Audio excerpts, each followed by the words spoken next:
My true story from Louisiana. At family dinner, my granddaughter whispered, "It hurts when I sit."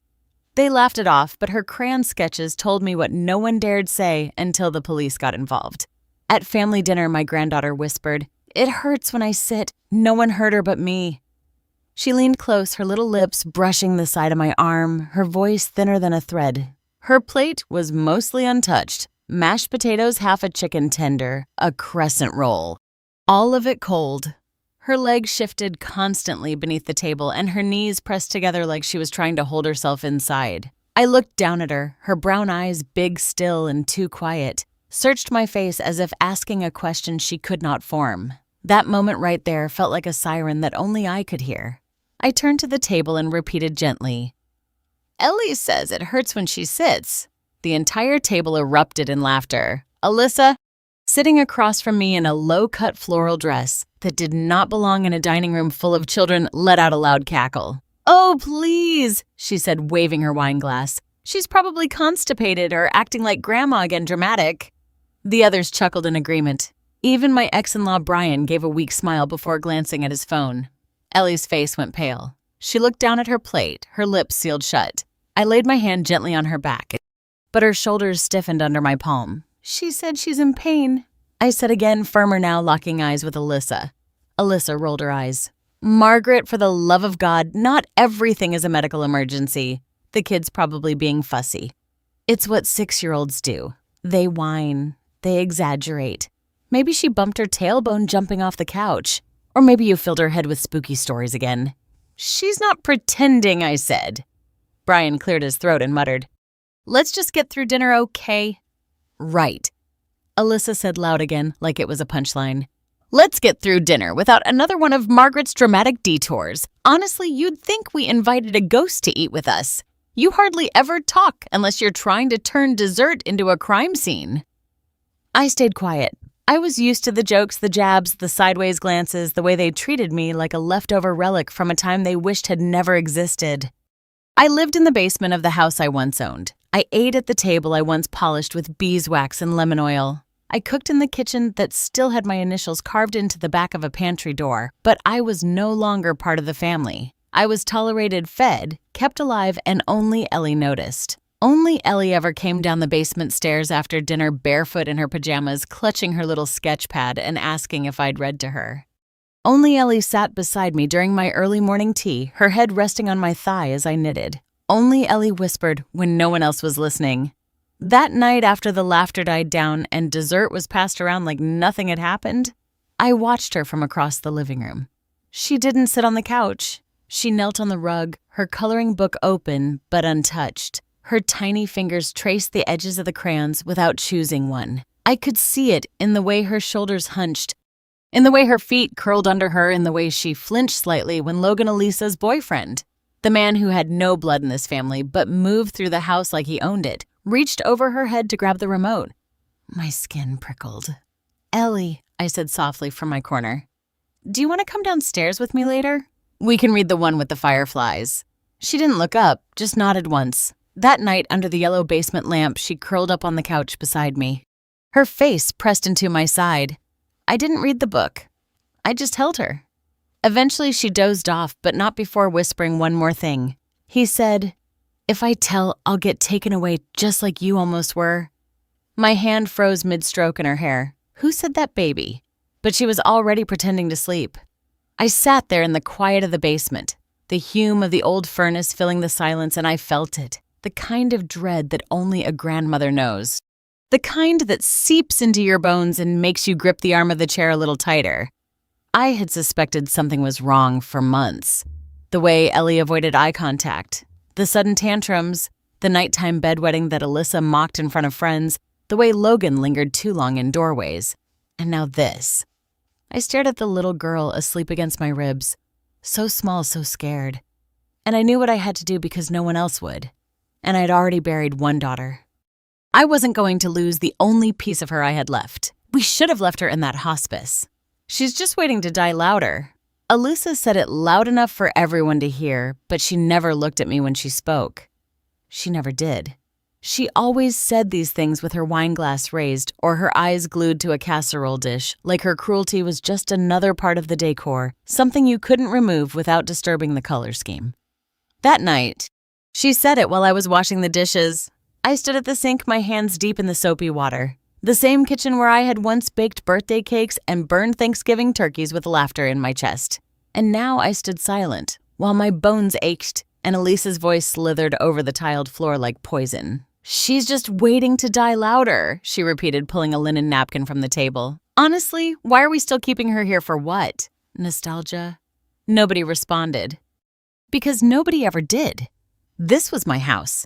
My name was the first one etched on the deed nearly 30 years ago.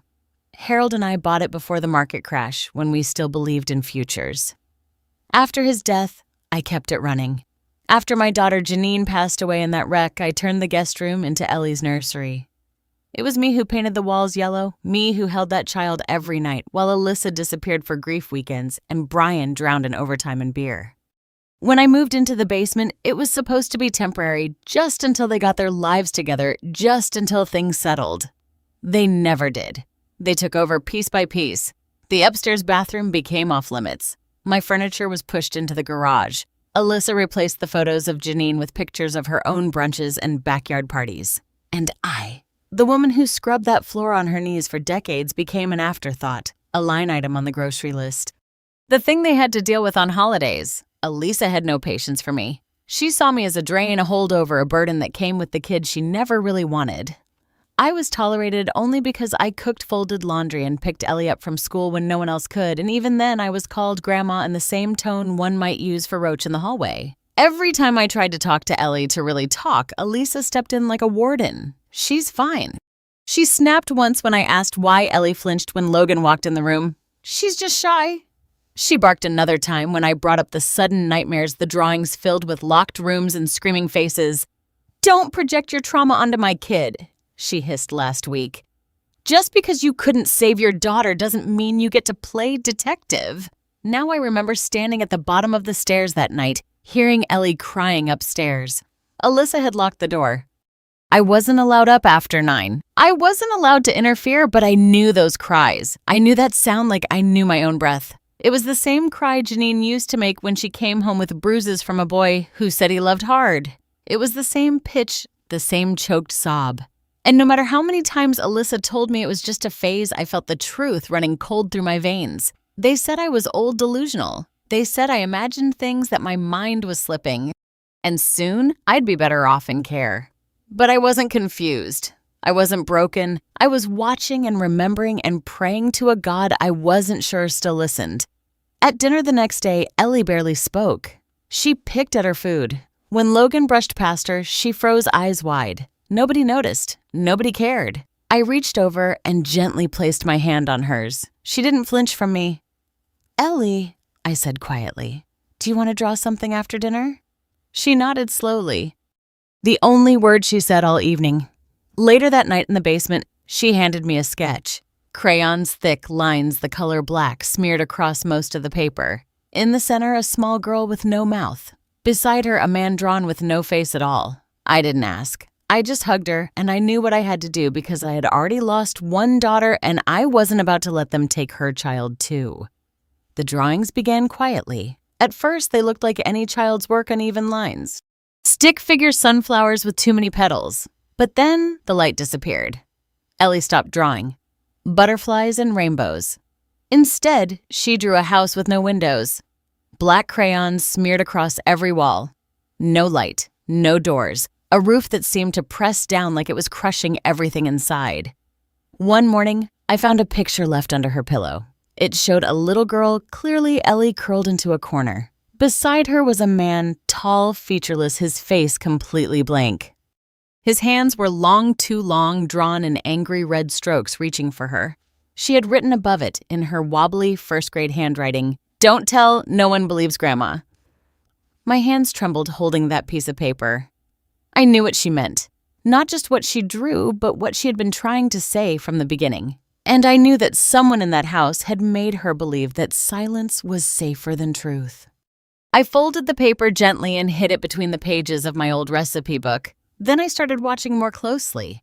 The next night, she brought me another drawing. It showed the same man faceless again, but this time holding the hand of the little girl. She had drawn tears on her own face, big blue cartoonish teardrops, and underneath, written in smaller jagged letters, he said, "Be quiet or I'll go away too." I held her close that night, stroking her hair, whispering nothing but gentle things like, "You're safe with Grandma," and "You're not alone." The next day, I confronted Alyssa. I waited until the house was quiet until Logan had gone out for beer and Brian was buried in the garage with his tools. I took the first drawing, the windowless house, and slid it across the counter. "She's crying for help," I said. Lyssa glanced at it, blinked once, and then, without hesitation, tore it in half. "She draws weird because you fill her head with ghosts and guilt," she snapped. "You've been whispering your little soba stories about your dead daughter and your haunted life, and now she thinks drama equals attention." "She's scared," I said, trying to keep my voice steady. "She's imaginative," she shot back, "and you're projecting." Then she leaned forward, voice lowering to a hiss. "Try this again and I'll make sure you're not allowed to speak to her at all." I said nothing. I just walked away. That night in the basement, Ellie sat on the couch with her sketch pad in her lap, her crayons scattered like fallen leaves. She didn't look at me when she whispered. "He said, if I tell, I'll be taken away just like you almost were." My throat tightened. Taken away. I thought back to the conversation Lisa once had on the phone, the one I overheard by accident about getting the old lady declared incompetent and looking into full custody and property transfer. They tried it before, and now they were trying it with her. I wrapped my arms around her, pulled her into my chest, and whispered, "You don't have to tell anyone else, just tell me. I'll believe you always."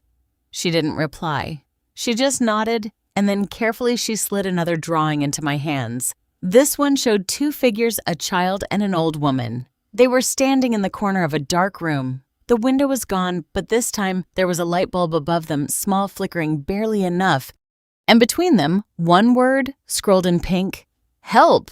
I knew no one would believe me. Not Alyssa, not Brian, not anyone in that house who had learned to treat my presence like expired milk, tolerated, ignored, and eventually thrown out. If I came forward with just Ellie's drawings and a trembling voice, they would say I was confused, paranoid, senile. So I began quietly. That night, after Ellie fell asleep in the basement next to me, her thumb still tucked beneath her chin, I carefully unzipped the back of her favorite stuffed giraffe and inserted a tiny voice recorder I had ordered months ago when I first suspected something wasn't right in that house. I had never used it, but now I clicked it on. Each night I spoke to her gently, never pushing, just guiding her like I used to guide Janine across creeks in springtime. Slow, patient steps. I would tell her a story, then pause, then ask something like, "Does the man in your drawing still visit your room?" She would nod or sometimes whisper, "Only when Mommy is asleep." One night, while stroking the giraffe's ear, she whispered, "He has no face because he says I can't draw it." Another night, he locks the door from the inside. I never flinched. I couldn't afford to. Eventually, she said it aloud. "Logan is the shadow." I knew, of course. I had suspected for weeks. The way Ellie curled away from him in passing, the way she never wanted to be alone in a room when he was nearby. But hearing her say it in that small voice, it felt like someone had shoved ice into my chest. I kept recording. Every night I gathered pieces, names times phrases. I never asked her to say more than she wanted, but I made sure her voice was always gently guided toward what mattered the truth. Then I called Barnes. He was my old attorney, the one who had helped Harold and me set up the trust for our home, the one who had quietly advised me years ago during my first legal battle over custody. The one I lost. He hadn't heard from me in a decade, but when I called, he picked up after the second ring. "Margaret." "Yes," I said. "I need you for Ellie." Within a day, we met in his office downtown. I brought him a USB drive labeled in handwriting I hoped wouldn't tremble too much. "Recordings, Ellie." I watched as he plugged it in and listened. He didn't speak for a long time. His face went stone still. When the clip ended, the one where Ellie whispered, he said, "If I tell, I'll disappear like Grandma almost did." He finally looked up. "We can build a case," he said, "but we need more. I need to know who he really is." I told him Logan, Alyssa's boyfriend. Barnes nodded. "I'll find out what he uncovered." Chilled, even me. Logan Mitchell, 37. No fixed employment, Moved state to state. Had lived with 3 different women in the last 8 years. 2 of them had daughters under 10. 1 filed a report in Texas. Child sexual abuse. Case dropped due to lack of evidence and a withdrawing witness. No convictions, no trial. The report included a detail. The girl had drawn the man without a face. Barnes stared at me across his polished desk. "You realize," he said slowly, "that this may go beyond him. If Alyssa knew and looked the other way, or worse, protected him." "She will," I said. "She already is." I showed him Ellie's most recent drawing. A faceless man with long arms standing behind a girl in bed, and next to him a woman drawn with her back turned. She had labeled the woman Mom. Barnes closed the folder. "We build the case quietly, slowly. We do not confront.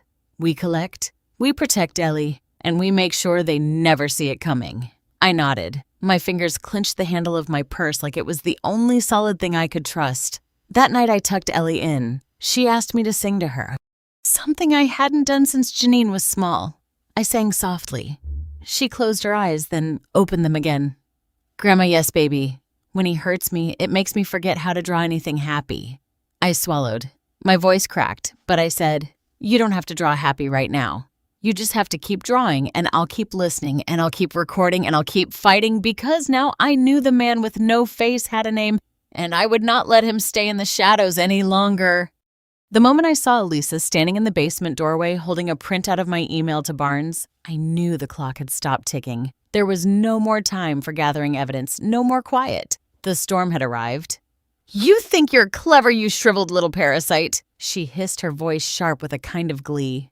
"Spying. Sending your little bedtime fairy tales to a lawyer." Behind her, Logan appeared. He wasn't yelling. He didn't need to. His eyes were flat cold. He stepped down into the basement, the wooden stairs creaking under his weight. I backed away, one hand still gripping Ellie's drawing. I hadn't had the chance to hide. "I know what you're doing," I said, my voice steady despite the thudding in my chest. "You're done. She told me everything. And she's not the only one." "You're not going to talk to anyone ever again," Logan said. And then it happened so fast, I didn't even see the swing the back of his hand caught my temple.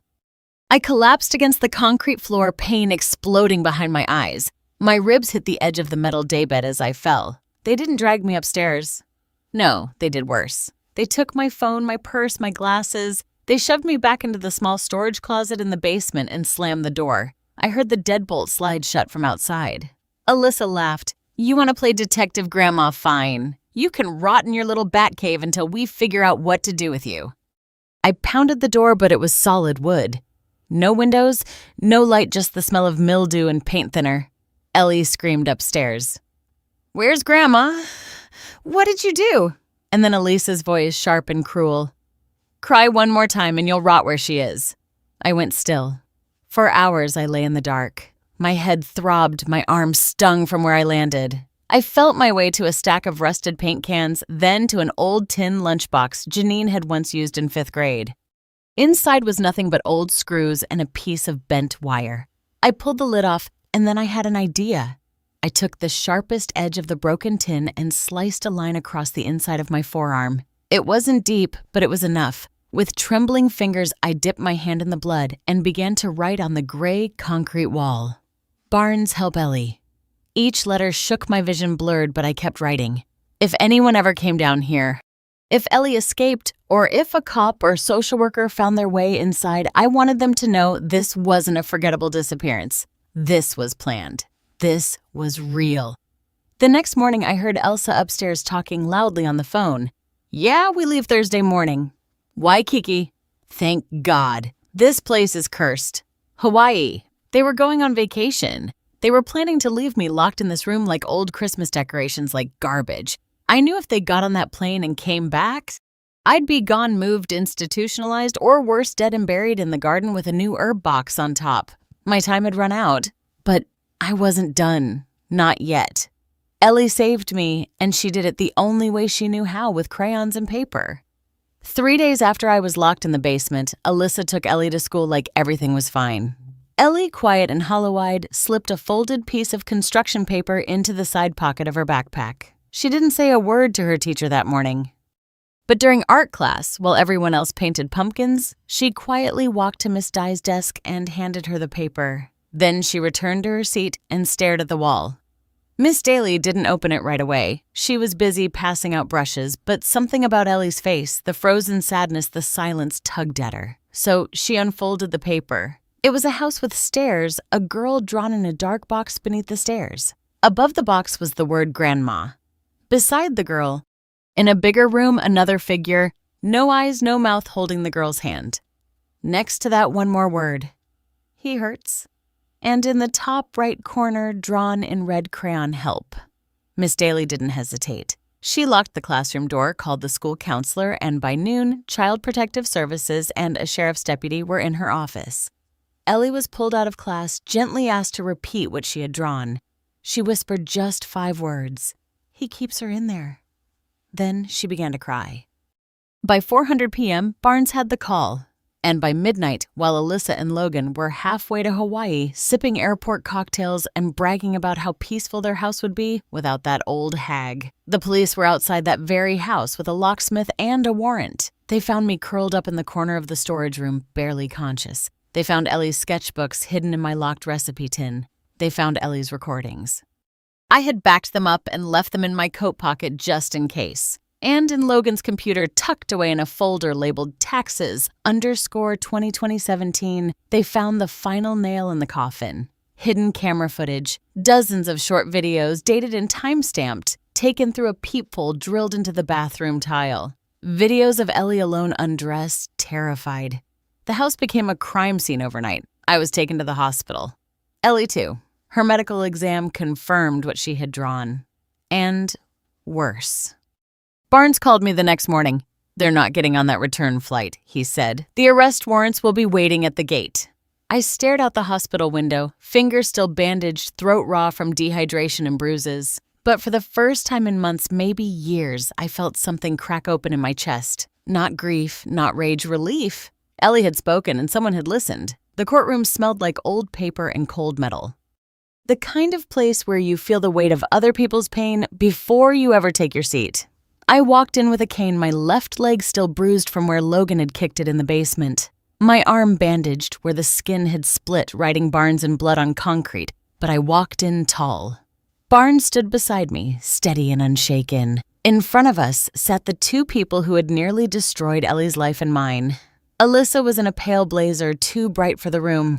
Her face already smeared with tears, her hands trembled dramatically in her lap. Her lawyer, a young man with shiny hair and no soul in his eyes, was whispering something to her that made her nod violently. Across from her sat Logan in an orange jumpsuit, shackled, smirking. He hadn't spoken a word since his arrest, not when they caught him at the gate, not when the charges were read, not when they brought up the files on his computer.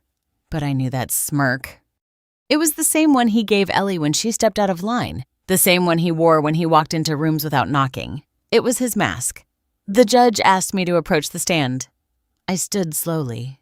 Barnes helped me to the front, and I placed the file in front of me. Inside, printed transcripts of the audio. Ellie had whispered into her stuffed giraffe color copies of her drawings, the medical report, the CPS testimony, the signed affidavit from the teacher who had opened that folded red crayon cry for help. "I'd like to speak," I said to the court. The judge nodded. "My name is Margaret Ann Cole. I am 76 years old. I was the legal owner of the house in which these crimes took place. I was also the only one in that house who listened when a little girl said she was in pain." I turned to face Alyssa. "You laughed when she whispered," I said, but I remembered every word. A hush fell over the room. Alyssa sobbed harder. Her lawyer stood. "Your Honor, we request that this statement be dismissed as emotionally manipulative. Ms. Cole has documented memory lapses, and we believe her capacity to testify may be compromised." Barnes stood. "We have no record of any such diagnosis, and the evidence, much of which Ms. Cole personally preserved at great personal risk, supports every claim." The judge looked at me. "Please continue." I looked at Logan. "She drew you without a face because she was too scared to give you one. But now the world has seen it. The videos you hid, the hands you used, the fear you fed on. You thought no one would believe her. You counted on it." Then I held up one of Ellie's drawings, the one with the word help scribbled in red. She couldn't scream, so she drew, and I screamed for her. That afternoon, The court sentenced Logan Mitchell to life in prison without the possibility of parole for aggravated sexual abuse of a minor child exploitation and unlawful surveillance. Alyssa for willful endangerment, conspiracy, obstruction of justice, and destruction of evidence received the same. As the baifs led her out, she turned to me one last time, mascara streaking down her cheeks. "She was lying," she cried. "You filled her head. You turned her against me." I looked her in the eye. "No," I said, "you did that all by yourself." The judge ruled that Ellie would be removed from all contact with both sides of the family that failed her. And then he looked at me. "Miss Cole, would you be willing to become her permanent guardian?" I nodded. I already am. The first morning in Oregon smelled like cinnamon and rain. Ellie sat on the stool by the window, her feet swinging in her flowered tights, drawing with crayons as the scent of fresh bread filled our little shop. The sign out front read, "Warm crumbs carved by hand and painted in soft gold." I had used the last of Harold's savings and the court restitution money to build it not for profit, but for peace. I had dreamed of a place like this once, a kitchen that stayed warm where no one shouted, and the only things rising were bread and laughter. I just never thought I'd reach it with bruises still fading from my arms and a child in my care who had seen more cruelty by 6 than most do in a lifetime. But we were here together. Every morning I baked. Ellie helped roll the dough, sprinkle sugar, cut cookie shapes. In the afternoons, she'd sit and draw. No more windowless houses, no more faceless men. Now it was flowers, cupcakes, a little girl with braids holding the hand of an old woman in an apron. One Tuesday afternoon, she came to me quietly, holding up a new drawing with both hands. She didn't say anything, just watched me as I took it. In the picture, she had drawn us, Ellie and Grandma, standing behind the bakery counter. The sun was shining through the window, lighting up the shelves of muffins and pies. Outside the window, there were flowers. Inside, we were smiling, but it was the writing that made my throat close. In bright purple crayon, she had written, "Grandma hears everything." I blinked. She waited. Then I smiled, tears stinging the corners of my eyes. "This is beautiful," I whispered. "Can I hang it up?" She nodded, her whole body lightening. I found the perfect spot just above the counter where every customer could see it. I taped it to the wall, smoothed the edges, and stood back. Ellie joined me, her tiny hand slipping into mine. We stood there in silence for a moment, the kind that feels full, not empty. That night after dinner, as I washed dishes and Ellie read a picture book in her pajamas, I thought back to the woman I had been, the one crouched in the dark of a basement, trying to spell hope with blood. I thought of how close I'd come to vanishing. I thought of how many people laughed when Ellie whispered the truth and how many never bothered to listen. But I had. I always would, because that's what saved us. I dried my hands, kissed Ellie's forehead, and turned off the kitchen light. I used to be a ghost in my own home. Now I'm the woman Ellie runs to, the name she calls out when she's scared, the voice she trusts above all others. And on the wall above our oven, her drawing still hangs. A reminder not just of what we escaped, but of what we built together. Our first winter in Oregon came early. Snow dusted the sidewalks by Thanksgiving, and Ellie pressed her nose to the glass in the bakery every morning, waiting to see if it would stick. When it finally did, she ran outside in her mismatched boots, arms wide like she was ready to catch every snowflake by hand. I stood in the doorway with a towel watching her spin and laugh, really laugh. Not the polite giggles she used to force in that old house. Not the nervous smiles, but the kind of laugh that shakes through her ribs and lights up her cheeks. That was when I knew she was healing. So was I. Every Sunday, we had what we called candle mornings. I'd light a small white candle on the counter, not for anyone in particular, but for everything we had survived. Ellie would bring out her newest drawing, and we'd hang it next to the others. That wall was filling up fast. Sunsets. Pie slices, a dog we didn't have, but she dreamed of. A picture of me on a rocking chair with her on my lap. And in almost every drawing, no matter what, she always added the same 3 words in the corner. Grandma hears everything. She said it was her reminder. I said it was my promise. By Christmas, the town had adopted us. People came not just for our warm cinnamon rolls or buttered scones, but to say hello to the strong old woman and her miracle girl. Some brought toys for Ellie. Others brought stories of their own. It seemed every town had a grandmother who once sat in silence. Every bakery had customers carrying heartbreak in paper bags. We never told the full story, but somehow they knew. One afternoon, a woman came in, gray hair leather gloves, grief in her eyes. She pointed to the wall of Ellie's drawings and whispered, "That one there, it looks like me." I handed her a coffee and said, "It probably is." Ellie made a friend down the block. A girl named Jo with glasses too big for her face and a laugh that sounded like a hiccup. They played hopscotch and invented secret handshakes. One night after Jo went home, Ellie asked, "Do you think Jo knows what Sweetheart and I used to be scared all the time?" I sat beside her, wiped flour off my hands. "I think Jo knows that you're brave. That's what matters." She thought for a moment. "Yeah, brave is better than scared. On the anniversary of the trial, I baked a single cupcake with pink frosting. Ellie placed one tiny candle in the center. We didn't call it anything. We didn't need to. She blew it out, smiled and said, "Let's draw." That night's drawing was just two hearts, one big, one small, connected by a string. No words, just understanding. Spring came early that year. The bakery smelled like lemon bars and rising bread. Ellie helped me plant tulips in the window box. She had grown taller, stronger. She still had bad dreams sometimes. So did I. But we had built a world where those dreams didn't follow us past breakfast. And one evening as I tucked her in, she asked, "Grandma, will you be there forever?" I held her hand. "As long as I'm breathing, baby, and after that, I'll still be the voice in your heart that listens." She smiled. "Then I'll never be alone." I kissed her forehead, turned off the light, and whispered the same words I had told her that very first night when everything was broken and nothing made sense. "You're safe with Grandma always." And this time, she believed it.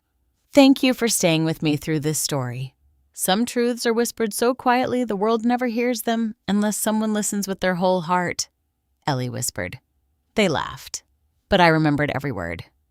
If you felt something while listening, if you've ever known the pain of being dismissed, the ache of watching someone suffer in silence, or the fire that burns inside when no one else will stand up, then you understand why I had to tell this. Because when no one believes the child or the grandmother, it takes just one voice to shatter the silence. Here, that silence ends. So if you believe in justice, not shouted but earned, if you believe in quiet revenge and patient truth, and in the wisdom of women long ignored, please subscribe to the channel, where the quietest voice in the room finally speaks and the world listens. Because revenge has no expiration date.